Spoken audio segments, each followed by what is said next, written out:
number 11 Texas Tech at Houston, 7 p.m. Eastern Time on ESPN. A pair of undefeated Big 12 teams are squaring off in this game. 2 of the final 4 remaining undefeated teams right now in the Big 12. Right now, the Red Raiders are 4-0 on the season. They're the highest-ranked team in the conference at number 11 in the AP poll, and they're the favorites to win the Big 12 right now at plus 180 on DraftKings Sportsbook.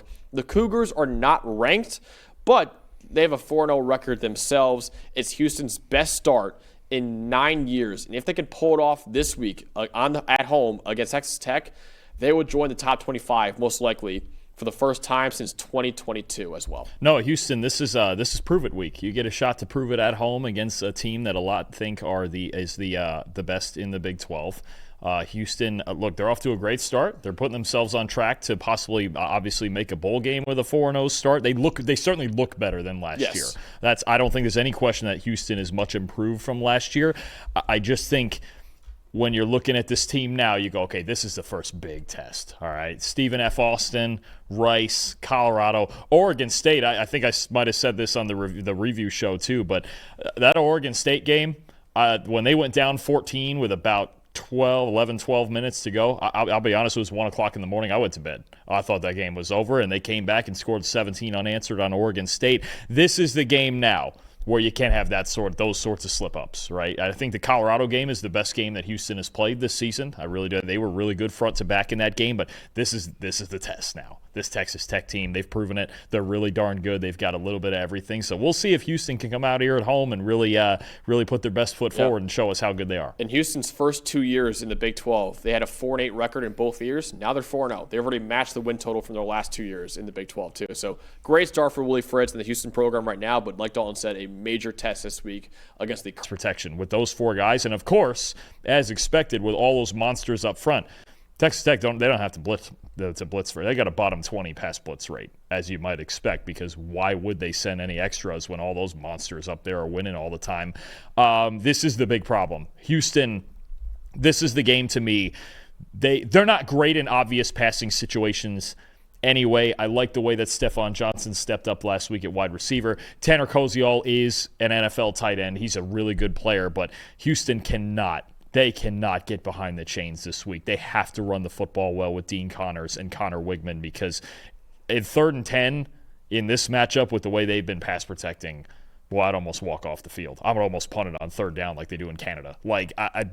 This is not a good matchup for a Houston team up front that has been struggling very much to pass protect.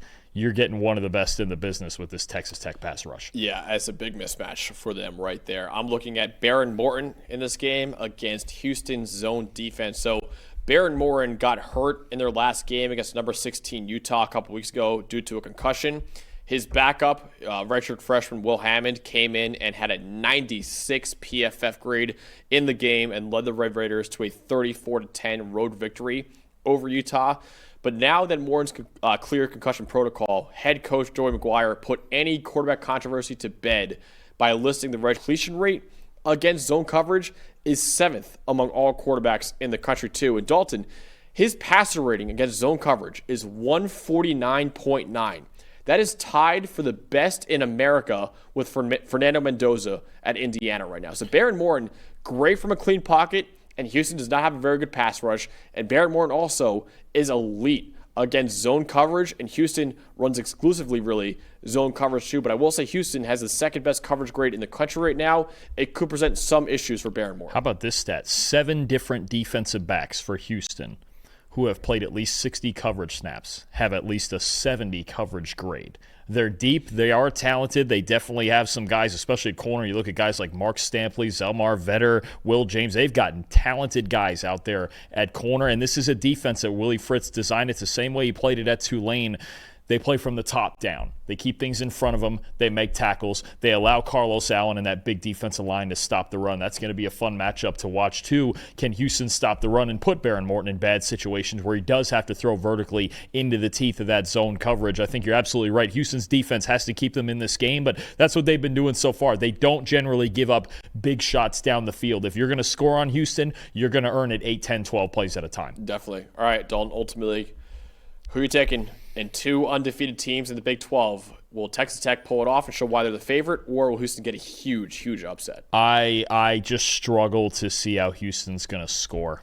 I think it's a real problem in this game. I think when you look at this Texas Tech team, what they did to Utah, they held Utah to 10 or 13? It was 10. They held Utah to 10 in Utah with that offensive line, with Devin Dampier, with a much more, I think, dynamic offense than Houston. I have a hard time seeing Houston scoring. I think their defense could keep them in it, maybe even keep them in it for a while, the way that they play it. And if they, if they can bother the receivers and if Baron Morton's going to get impatient and not get those big shots downfield, then you talk about, okay, Houston's keeping themselves in this.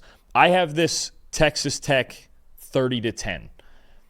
I think there is a scenario where it's worse than that. I know spreads and things like that have this at 11 or so right now. I just very much struggle to see to think of a way that Houston is going to score, because even the two best parts of their offense are, okay, Tanner Koziol is good, legit NFL tight end, love him. But then I look at the run game and Dean Connors and Connor Wigman. There's not a lot of speed on this Houston offense, especially in the backfield. And I look at, even in that sense, the D-line, and boy, what Jacob Rodriguez is doing at linebacker, you're going to get some hard-hitting reps between Dean Connors and Jacob Rodriguez. I'll tell you that right now. That's the biggest problem for me, is Houston putting drives together and figuring out. Because, again, until the last, I think it was 8 minutes against Oregon State, they had 10 points in that game. And Oregon State doesn't have a win this season. I just think Houston's offense has a lot of flaws. 30-10, Texas Tech. Yeah, I have Houston winning as well and covering 34-17. I'm with you. I really struggle to see how Houston's going to really put up consistent points in this game. I think Texas Tech will dominate in the trenches on both sides of the ball in this game too, because Houston, like you said, Dalton, has the worst pass blocking grade in the Power 4 and one of the worst pass rushing grades in the Power 4 too. So I think Texas Tech gets their second straight road Big 12 victory over an undefeated opponent just like Utah. We'll get another one here in Houston to show why, once again, they're the favorite in the Big 12 conference right now. And I picked them to win the Big 12 preseason, so I feel pretty good about that right now. You're looking good right now. The way they're looking. Long way to go. It's only week 6. We got a long way to go. No in the Big 12. We got a long way to go for sure. But I do think Texas Tech will win pretty convincingly on Saturday night.